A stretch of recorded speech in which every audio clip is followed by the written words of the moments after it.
Hello, and thank you for joining us. This is No Soundbites Allowed, and I am your host, Michael Voss, Dragon of the Southern Tier. I'm happy to be here with you today. It is August 30th, a Tuesday. And I know it's been quite some time since anyone has mentioned the minimum wage, since anyone has really talked about this movement to have a $15 an hour minimum wage. But that's coming back now. The pandemic is over, essentially, for all realistic purposes. That's no longer an issue. So with that crisis out of the way, it's time for the next crisis to set up the 2024 presidential election. And that means we need to talk about poverty and how we can remove it, how we can fix it with the minimum wage. But is that honest? Is that accurate? We'll take a look at that in just a second. But if this is the first time that you are seeing our channel, we want to welcome you and thank you for being part of our audience. We want you to know that we do long-form political commentary. And every Sunday at 2:30 p.m. Eastern Standard Time, we do a live stream with you. We reach out on all the social media that the internet overlords will allow to hear what you have to say about all the issues that affect us, not just in the United States, but across the world. You can reach us on all the social media and even call in to say what you think is important and affecting all of us every day. We hope to see you this Sunday at 2:30 p.m. Eastern Standard Time. Minimum wage. It's a big deal. Or at least we're told it's a big deal. That it's a massive issue that will affect everyone in the United States. That is a lie. That isn't even close to the truth. Not even close. But we're going to get into that in a little bit. But I want you to know that the reason why I'm bringing this up is because the issue is coming back up. We saw that yesterday on August 29th, according to the Wall Street Journal, California fast food wages would be set by the government under a bill passed by the California state legislature. And it's also been seen in the Sacramento Bee, also on August 29th in 5:46 p.m. So in the evening, most people didn't get to see this news. California lawmakers pass a bill to create Fast Food Labor Council to give it power over wages. This is important. As the article states, the Department of Finance, the California Department of Finance, released a report in June opposing the measure, saying that this bill, California Assembly Bill 257, known as the FAST Act, they opposed it. The analysis cited significant ongoing costs and a fragmented regulatory and legal environment for employers. So you may say to yourself, well, wait, Mike, slow down. Let me explain. Because the major media really doesn't do its job here. See, we've been following the argument about the $15 an hour minimum wage or the living wage, which many quote at $27 an hour.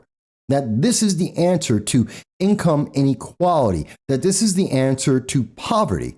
Except none of the data actually shows that. In fact, what we do see consistently, state over state, year over year, is that the more that the government gets involved, the more that the government micromanages small business and therefore individual lives, the worse the situation is for average everyday Americans. It's not enough to say that this was something that the state of California said that this is a bad idea, that this is going to hurt business in California. No, it's more important.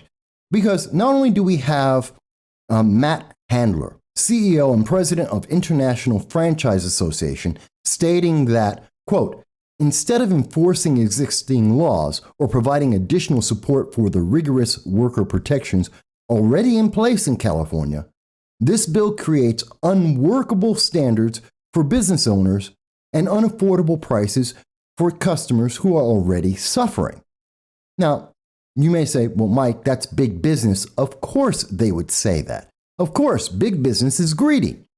Well, how about the UC Riverside Center for Economic Forecast and Development, who released a study last month showing that double-digit consumer cost increases are expected as a result of this bill, California Bill 257. The analysis found costs can increase up to 20%.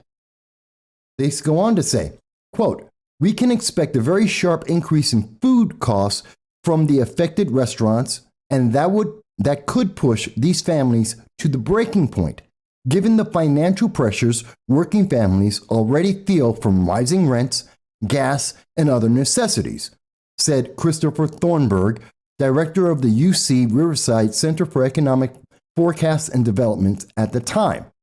Think about that for a second.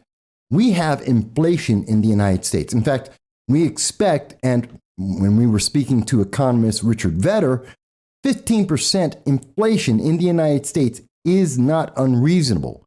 Looking at interest rates going up to 4, maybe 4.5% is not unreasonable within the next 18 to 24 months. We know that overseas in the United Kingdom, they're targeting about 18%, and they are officially stating they're going into a recession. I know, in the United States, we've changed the definition of recession so that we won't be in a recession, at least not until after the 2022 midterm elections, because it's important for Democrats to not be in an economic failure at the time of an election. But what we are seeing in California, according to the sources in California, according to the government in California, this is going to hurt the public. This is going to hurt small business. Now, as a reminder, small business is recognized universally as, at least at this moment until they change the definition, that 70% of all jobs are from small businesses. This is something that is understood. And therefore, anything that hurts small businesses hurts people's employment. It increases the unemployment throughout the nation. That is a fact. And we know that the people who are most affected by the increase in costs of various things like food, energy, and so forth are, of course, the most poor in our nation. The poorer you are, the harder you are hit by inflation and the cost and the increase in costs. That's a fact. But we often hear from those who say, well, this is important because of income inequality. We have to help people who are poor. We need to end poverty. In fact, according to the Cato Institute, approximately $15 trillion has been spent since the Johnson administration here in the United States.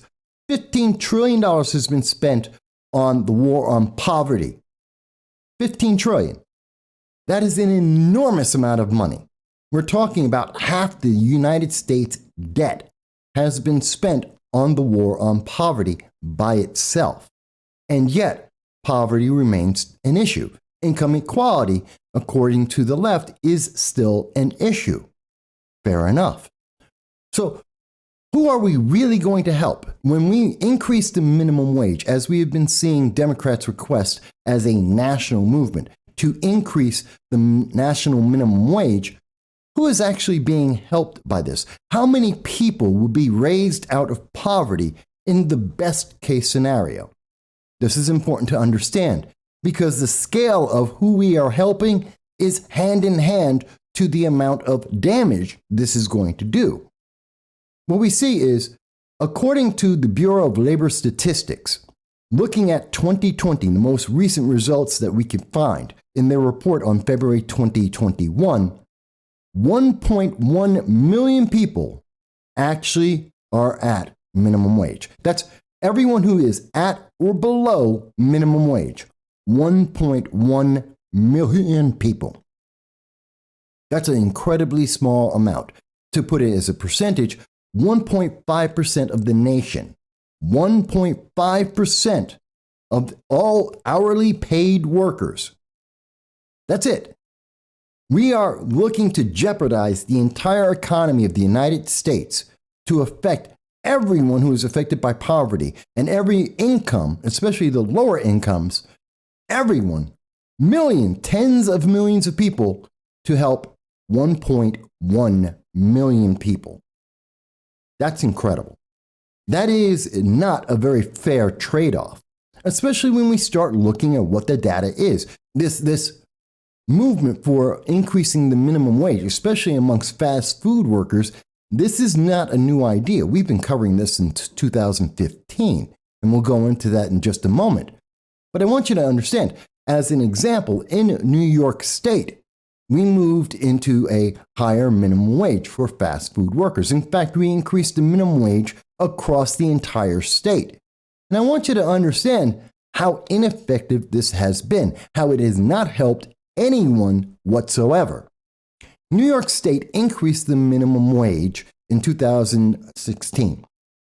What we see consistently from 2000 to 2020, if you take out the Obama era, we have seen that the number of people in poverty has not changed. The New York population has decreased. The number of businesses in New York State has decreased.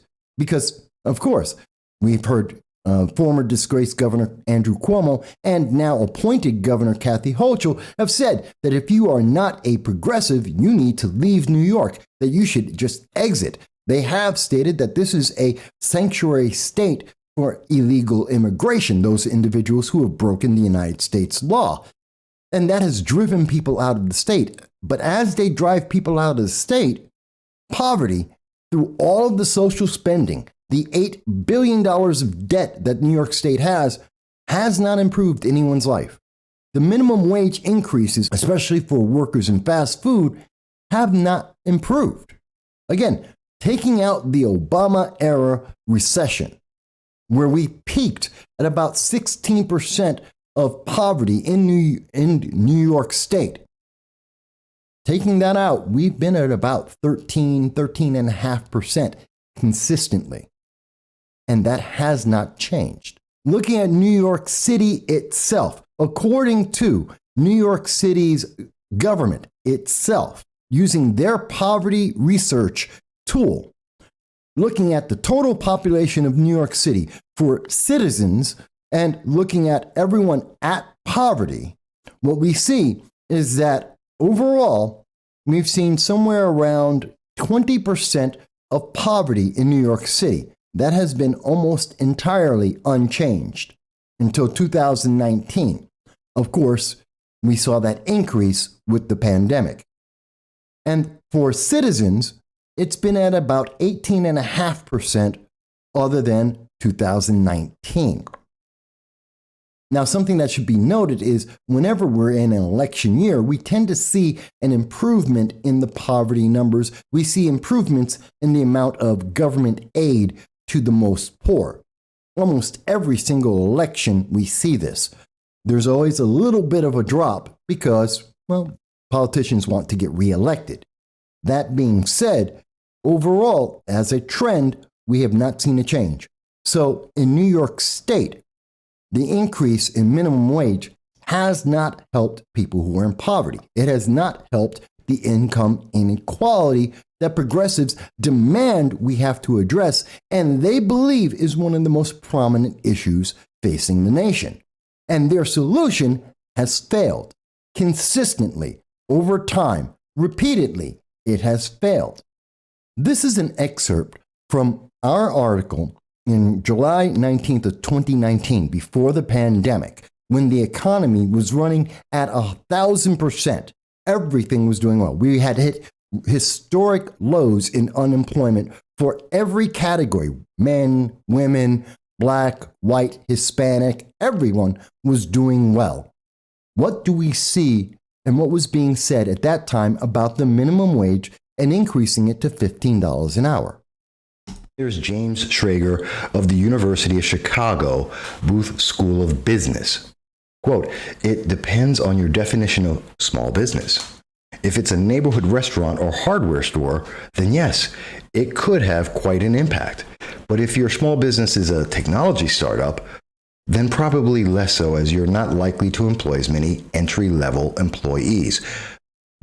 Think about that. The engine of employment is small businesses. The way that people move into the middle class and move higher than that is small business. This is accepted everywhere by everyone. That is a fact. And yet, we see that in New York State, as well as in California, and the state of Washington, in Colorado, and many other states that have adopted the minimum wage, we're seeing that they are negatively impacting all small businesses. That mom and pops who are trying to make a living for themselves, to be their own boss, are being impeded by the government acquiescing to the progressive ideology of a minimum wage or a living wage, and this is hurting employees. But let's go on with what we had to say in 2019. What are we seeing? 2013, 2015, today. Everyone who actually understands economics, which is not Alexandria Ocasio-Cortez, but everyone who actually understands economics, everyone who has studied this in every university, the University of Chicago, Texas A&M, the University of California, the University of Washington, which I'm going to get to, every single one of them says, this will hurt poor people. It doesn't help anyone. No one wins in this. No one. And that's consistent every single time. I'll come back to what the CBO said for 2018 when they looked at it. They expect that there will be 3.7 million people who will lose their jobs for a $15 minimum wage. Remember, they're saying that 3.7 million people will lose their jobs. Only 1.7 million people make minimum wage or less. More people than actually get minimum wage will lose their jobs. That's the truth about minimum wage. More people will be hurt and will not work because of the minimum wage. Isn't that incredible? Now you may say, Mike, but that's based on old data. That every time that the CBO has looked at this, that every time we have investigated and looked at the projections from all the major institutions, whether they be universities or private economic research think tanks, everyone has looked at this, but that was in the past. We're in 2022. These numbers have changed. Like you said, Mike, it isn't 1.7 million people who are getting minimum wage now. It's only 1.1. Well, isn't that much better? Isn't that improved? Well, not exactly. Not exactly. You see, we have seen, and I'm going to get to the CBO numbers. They just came out with data this month that tells us exactly what is happening. But I want to make sure we understand this as clearly as possible, because we have looked at this again for many, many years. I want to show you. This is our data. We've been talking about this since 2015. That we have been looking this over and speaking, and we have looked at the research that has come over and over again. Here's one. According to David Newmark from the University of California, most studies of the effects of minimum wage on the income distribution in the United States suggest that a higher minimum wage does little to reduce poverty. Some low-skilled workers lose their jobs, and others fail to find work because of the higher wage floor. Over and over again, we see this information. Now, according to FEE, looking at February 28th of 2019, pre-pandemic, New York City, who had already enacted the minimum wage, an increase in the minimum wage and $15 an hour for those fast food workers in New York City, we see that there was a decline in the restaurant jobs. It was the worst since 9/11 after they put in that $15 minimum wage. In fact, what they said is restaurants tend to operate on famously low profit margins, typically about 2 to 6%. And what happened is, in response to the minimum wage hikes in New York City at $15 at minimum wage, restaurants did what businesses tend to do when labor costs rise. They increased the prices and reduced the labor staff hours. That's what the minimum wage does.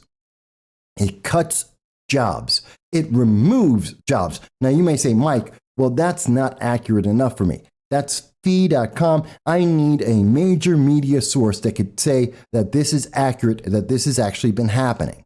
Okay, here, how about CBS News?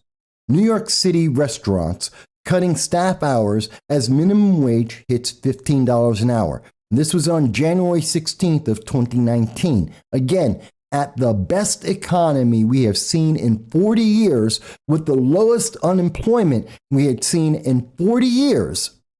Before the pandemic hit, a New York City hospitality survey of 574 restaurants showed that 75% of full-service restaurants reported plans to reduce employee hours in this year in response to the latest mandated wage increase.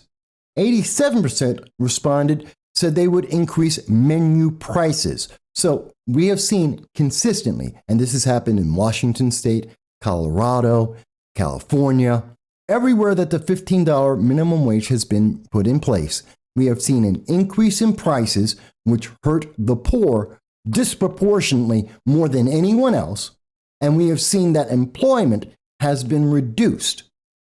This is not a positive. Now you may say, Mike, again, that's old data. Let's go to the CBO, okay? The Congressional Budget Office. They have looked at the bills that are being proposed by Democrats. They have done the math repeatedly on this. This is the third time that they have come up with a study looking at what the impact is going to be in America. To be able to raise the minimum wage for 1.1 million people, what will that do to the rest of America? This was released in August of 2020, August 14th of 2022. And what we can see is that while the hourly wages would go up, employment goes down. And while it will help some people in poverty to get out of poverty, it will overall hurt the real income of families. It will reduce the income of families, not just now. This is going until 2032. Over a decade of lower income, real family income. Your income is going to be reduced for a decade if we were to do this on a national level. Looking at this, according to the CBO, they are looking at 0.7, about 700,000 people will lose their jobs because of an increase of minimum wage. It could be as high as 1.6 million people will lose their jobs because of the increase in minimum wage. And again, looking at this, we know that 1.1 million people actually get minimum wage, which means we will look at almost as much, if not more people will lose their jobs than will have their income increased. That is a net damage to the nation. How would increasing the minimum wage affect employment on a national level? Right, raising the minimum wage would increase the cost of employing low-wage workers. As a result, some employers would employ fewer workers than they would have under a lower minimum wage. It's pretty straightforward. Changes in employment would be seen in the number of jobless, not just unemployed. Jobless workers include those who have dropped out of the workforce because they believe there are no jobs available, as well as those who are searching for work. How long would people stay unemployed or be without a job if the minimum wage is raised to $15 an hour? At one extreme, an increase in the minimum wage could put a small group of workers out of work indefinitely so that they never benefit from higher wages. At the other extreme, a large group of workers might shuffle regularly in and out of employment, experiencing short spells of joblessness, but receiving higher wages during the weeks they are employed. And they go on to say, thus, some workers in the CBO's analysis are out of work for nearly an entire year, whereas others are jobless for shorter, sometimes much shorter periods. So we're going to see more people who are going to be without a job almost indefinitely, forever without work, and therefore trying to receive government aid. The government will have to help them out. Your taxes will have to go to protecting these people and helping them out because they can never get a job. How would the increasing minimum wage affect family income? This is something that's important to the middle class. Income would fall for some families because other workers would not be employed and because business owners would have to absorb at least some of the higher cost in labor. For those reasons, a minimum wage increase would cause a net reduction in average family income. This is from the CBO. This is based on the data, the information that the Democrats are putting before us. This data has been confirmed by the CBO 3 separate times. Every time that the Democrats have said they want to increase the minimum wage, we have seen that the net impact is equal to or worse than the number of people who are actually receiving minimum wage every single time. Now, we also mentioned that this would have an impact on the government overall, not just because of the number of people who are going to be unemployed, but this is going to affect your taxes. Let's go to, this is coming from rollcall.com. The CBO minimum wage boost would increase the deficit as well as increasing the number of people who are unemployed. Now, 900,000 people may come out of poverty, but at the same time, up to 1.6 million people will not be able to work for an indefinite amount of time, and it's going to cost you more in taxes. How much more? Well, according to David Lerman, in his report on February 8th of 2021, the plans by Democrats would increase federal deficits by $54 billion over the next decade. I want to put that into perspective for you. $54 billion. How much money is that? That is exactly the amount of money that the United States has given to Ukraine to fight their war overseas. $54 billion. This is money that could go to the homeless, to veterans, to the Veteran Affairs, taking care of all of our soldiers who've come back home and are injured. This could be used to try and get Americans who have been abandoned in Afghanistan, several thousand of them, to be able to get them back home, to get the 10 to 20,000 Americans that have been abandoned in the Ukraine to bring them home. $54 billion is a massive amount of money. Think about that. That is roughly over 4 times the amount of money that New York State is in debt. You could pay New York State's debt 4 times over. This is a huge amount of money that you are paying. When we see the national debt increase, so does the amount of money you have to pay in taxes. This is part of why inflation is spiraling out of control. This is money we don't have, that we cannot afford. This is money that is being printed. And I know that Andrew Yang and Alexandria Ocasio-Cortez, Senator Bernie Sanders of the squad, they've all said, just print money forever. It doesn't matter. And we have seen what happens when we just print money, as we have been under the Biden-Harris administration. Inflation is at 9%, looking to go to 15%. We are in a recession, likely stagflation, possibly a depression that will last the next 18 to 24 months. We may well be in this recession until the next election in 2024. That's how bad this is. Talking about the $15 minimum wage as published on February 1st of 2021, the most recent update that I could find, what are journalists are being told about the minimum wage?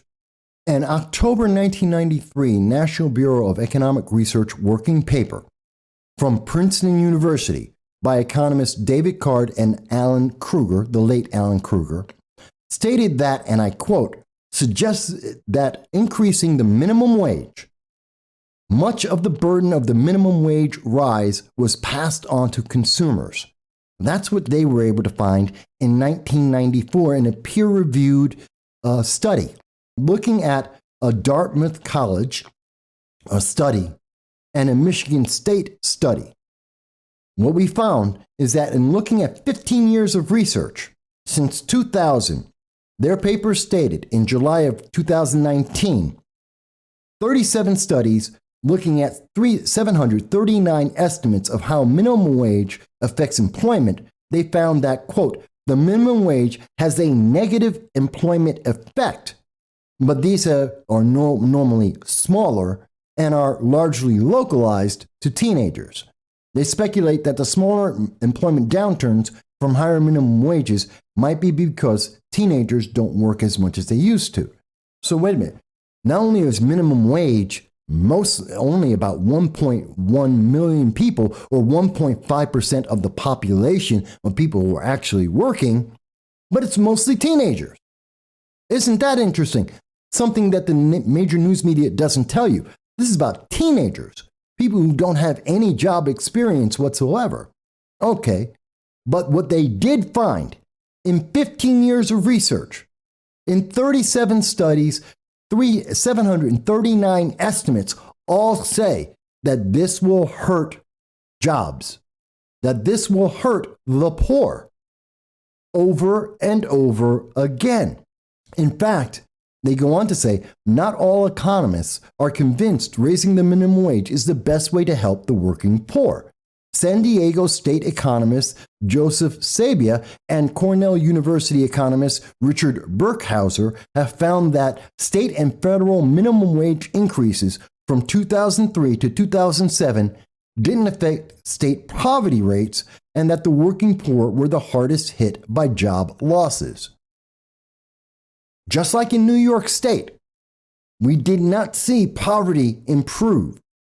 That didn't help anyone. But it did make more people unemployed.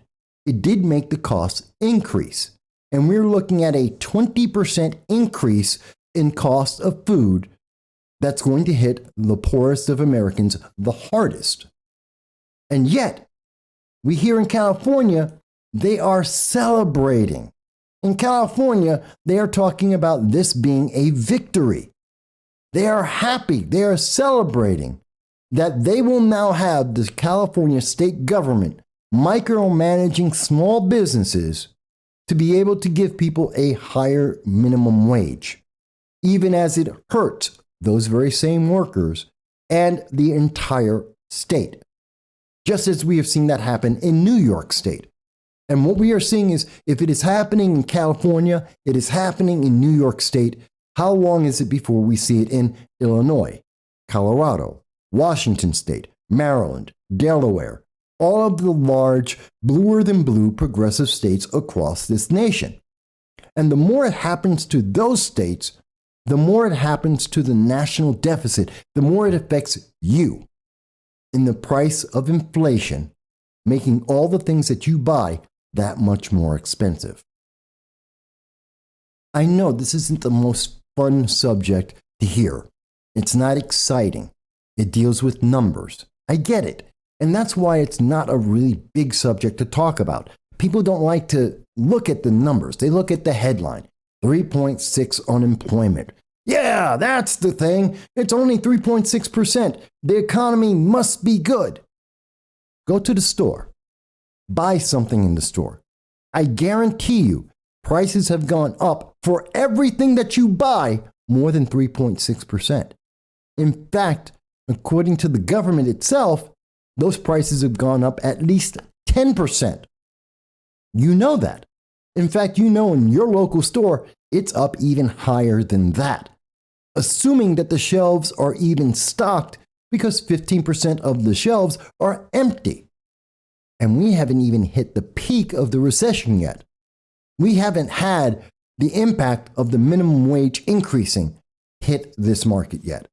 If people would like to say, in a great economy like we had from 2017 until 2019, when the economy was doing better than ever, and you want to say, well, let's increase the minimum wage, there might be an argument there.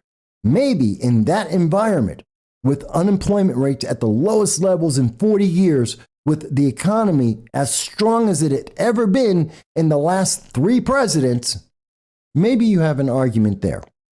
Maybe the balance is worth it. But in the middle of a recession, with a food shortage coming, with Americans being abandoned across the world, with countries like Russia and China and Iran and North Korea threatening the United States and our allies at a level never seen before, with 250,000 people per month, illegal aliens, 250,000 illegal aliens every month entering the United States, including at least, as we have caught so far, 6 terrorists trying to enter the United States. Is this the time that we want to increase the amount of pressure on the lower incomes? Is this the time that we want to increase the number of people who are unemployed for indefinite periods of time? Is this the time that we want to hurt small businesses who have been rocked by the pandemic, many of them never returning, and many of them still closing at this moment? Is this the time that we want to have a social experiment? Because progressives feel like this would help income inequality, even though the facts, the empirical, mathematical, absolute facts say it doesn't work. Maybe you agree. Maybe you disagree. All the data and all the sources will be included in the description so that you can see this for yourself. What we're trying to do is make sure you're informed, no matter what you may believe, because the headlines aren't telling you the whole story, and the progressive left are telling you their feelings, not the facts. You need the facts because this is going to affect your pocket. But we look forward to hearing what you have to say. We thank you, and we look forward to seeing you this Sunday. I know you've heard it before. What difference does it? You make the difference when you watch, chat, tweets, your likes and shares, and your subscription. You make the difference. From across the world, you help us to keep the lights on and the stream alive. You are making the difference to fight the woke and the crazy legislation that we see before. We at No Soundbites Allowed, and I want to thank you for everything that you do in helping us reach our goal, and your likes, your tweets, your comments, and your subscriptions to the channel. We want to thank you from the bottom of our heart. And this is a special thank you to those who have donated to the channel and helped us in all of our efforts. We will strive to make this channel the best that we possibly can, because you deserve no less. Thank you.